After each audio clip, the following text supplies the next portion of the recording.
Company യാത്രാ വിമാനങ്ങൾ റദ്ദാക്കിയതിന്റെ ഫലമായി യാത്രക്കാർ അനുഭവിക്കുന്ന ദുരിതങ്ങൾക്ക് പരിഹാരമായിട്ടില്ല. ആഭ്യന്തര വിമാനയാത്രാ രംഗത്ത് ഇൻഡിഗോ പ്രതിസന്ധി ലക്ഷക്കണക്കിന് യാത്രക്കാരെയാണ് ബാധിച്ചത്. ആഭ്യന്തര സർവീസിൽ 60%-ലധികമാണ് ഈ കമ്പനിയുടെ പങ്കെന്നാണ് കണക്കാക്കുന്നത്. വിമാനങ്ങൾ റദ്ദാക്കിയത് ആഭ്യന്തര യാത്രക്കാരെ മാത്രമല്ല പ്രതിസന്ധിയിലാക്കിയത്.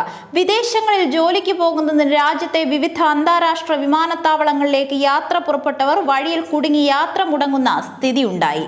ഇത് അവരുടെ ഭാവിയെ പോലും ബാധിക്കുന്ന പ്രതിസന്ധിയാണ്. കേന്ദ്ര സർക്കാരിന്റെ നയസമീപനങ്ങളും നടത്തിപ്പു രീതികളും പാളിയതാണ് ഈ പ്രതിസന്ധി വിളിച്ചു വരുത്തിയതെന്ന കാര്യങ്ങളുടെ ആകെ ചിത്രം പരിശോധിച്ചാൽ വ്യക്തമാകും. കമ്പനിക്കാണ് ആത്യന്തിക ഉത്തരവാദിത്തമെങ്കിലും അവരെ മാത്രം പഴിചാരി സർക്കാരിന് രക്ഷപ്പെടാനാകില്ല. പ്രധാന കാരണമായി അവതരിപ്പിക്കപ്പെട്ടത് കേന്ദ്രം പുറപ്പെടുവിച്ച വിമാന ജോലി സമയപരിധി നിശ്ചയിക്കലായിരുന്നു. ക്രൂവിന് ആഴ്ചയിൽ നിലവിലുള്ള 36 മണിക്കൂറിന് പകരം 48 മണിക്കൂർ വിശ്രമം, രാത്രി 12 മുതൽ പുലർച്ചെ 6 വരെയുള്ള സമയങ്ങളിലെ രാത്രി ജോലി ഒരു പൈലറ്റിന് ആഴ്ചയിൽ 2 എണ്ണം മാത്രമാക്കൽ, രാത്രി ജോലി 8 മണിക്കൂർ എന്നിങ്ങനെ നിയന്ത്രണങ്ങളാണ് നിർദ്ദേശിച്ചത്. പൈലറ്റുമാരുടെ ജോലിഭാരം കുറയ്ക്കുകയും അതുവഴി യാത്രക്കാരുടെ സുരക്ഷ ഉറപ്പാക്കുകയും ചെയ്യുക എന്നതാണ് ഈ തീരുമാനം കൊണ്ട് ലക്ഷ്യം വെച്ചത്.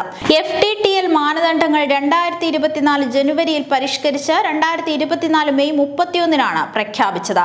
പ്രാഥമിക ഘട്ടമായി നടപ്പിലാക്കേണ്ടിയിരുന്നത് 2024 ജൂൺ 1-നായിരുന്നു. ഇത് നടപ്പിലാക്കണമെങ്കിൽ വിമാന കമ്പനികൾ പൈലറ്റുമാർ ഉൾപ്പെടെ കൂടുതൽ പേരെ നിയമിക്കേണ്ടതാണ്.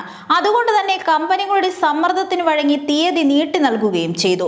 അവസാനം നവംബർ 1 എന്ന് തീരുമാനിക്കുകയായിരുന്നു. തീയതികൾ പലതവണ നീട്ടിയെങ്കിലും നടപ്പിൽ വരുത്തുന്നതിനുള്ള പ്രായോഗിക നടപടികൾ സ്വീകരിക്കുന്നുണ്ടോ എന്ന പരിശോധനകൾ ഉണ്ടായില്ല.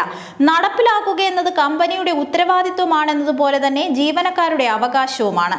അതുകൊണ്ട് നവംബർ 1 മുതൽ ഇത് പ്രാബല്യത്തിലായതിന്റെ ഫലമായി ജീവനക്കാരുടെ ക്ഷാമം ഉണ്ടാവുകയും വിമാനങ്ങൾ റദ്ദാക്കുകയും ചെയ്യുന്ന സ്ഥിതിയുണ്ടായി.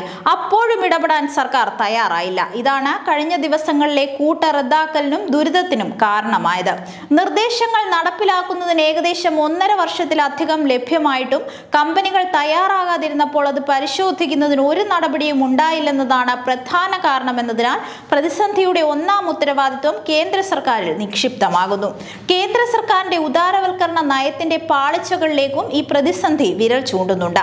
മത്സരം വർദ്ധിപ്പിക്കുമ്പോൾ മെച്ചപ്പെട്ട സേവനങ്ങളും കുറഞ്ഞ നിരക്കുകളും സാധ്യമാകുമെന്ന് വിശദീകരിച്ചാണ് വ്യോമയാന മേഖലയിൽ പൂർണ്ണ സ്വകാര്യവൽക്കരണം നടപ്പിലാക്കിയത്. അത് അമ്പേ പരാജയമാണെന്ന് ഈ പ്രതിസന്ധി തെളിയിക്കുന്നു. മത്സരിക്കാൻ പൊതുമേഖല ഇല്ലാതായതോടെ വില നിർണ്ണയം തോന്നിയ പടിയായി. അത് നിയന്ത്രിക്കുന്നതിന് ഇടപെടാൻ സാമ്പത്തിക താൽപര്യങ്ങളാൽ കേന്ദ്ര സർക്കാർ സന്നദ്ധമാകുന്നുമില്ല. ഇപ്പോഴത്തെ പ്രതിസന്ധിയിൽ 3-4 ഇരട്ടി നിരക്ക് നിശ്ചയിച്ചാണ് കമ്പനികൾ യാത്രക്കാരെ പിഴിയാൻ ശ്രമിച്ചത്. പ്രതിസന്ധി പരിഹരിക്കാൻ എന്ന പേരിൽ കേന്ദ്ര സർക്കാർ ആവിഷ്കരിച്ച നടപടികളാകട്ടെ കൺകെട്ട് മാത്രമായി മാറുകയും ചെയ്തു. 1.5 വർഷമായിട്ടും FTTL നടപ്പിലാക്കപ്പെടുന്നുണ്ടോ എന്ന് പരിശോധിക്കാതിരുന്ന കേന്ദ്ര സർക്കാർ പ്രതിസന്ധി ഉണ്ടായപ്പോൾ കമ്പനിയുടെ ചീഫ് ഓപ്പറേറ്റിംഗ് ഓഫീസറെ മാറ്റുന്നതിന് കാരണം കാണിക്കൽ നോട്ടീസ് നൽകിയിരിക്കുകയാണ്. പിഴ ചുമത്തുമെന്നതാണ് മറ്റൊരു നടപടി. വളരെ നേരത്തെ വേണ്ടിയിരുന്ന ഈ നടപടികൾക്ക് വൻ പ്രതിസന്ധി ഉണ്ടാകേണ്ടി വന്നുവെന്നത് തന്നെ കേന്ദ്ര സർക്കാരിന്റെ നിസ്സംഗത അടയാളപ്പെടുത്തുന്നുണ്ട്. സർവീസുകളുടെ എണ്ണം കുറയ്ക്കുകയെന്ന മറ്റൊരു നടപടിയും നിർദ്ദേശിക്കപ്പെട്ടിട്ടുണ്ട്.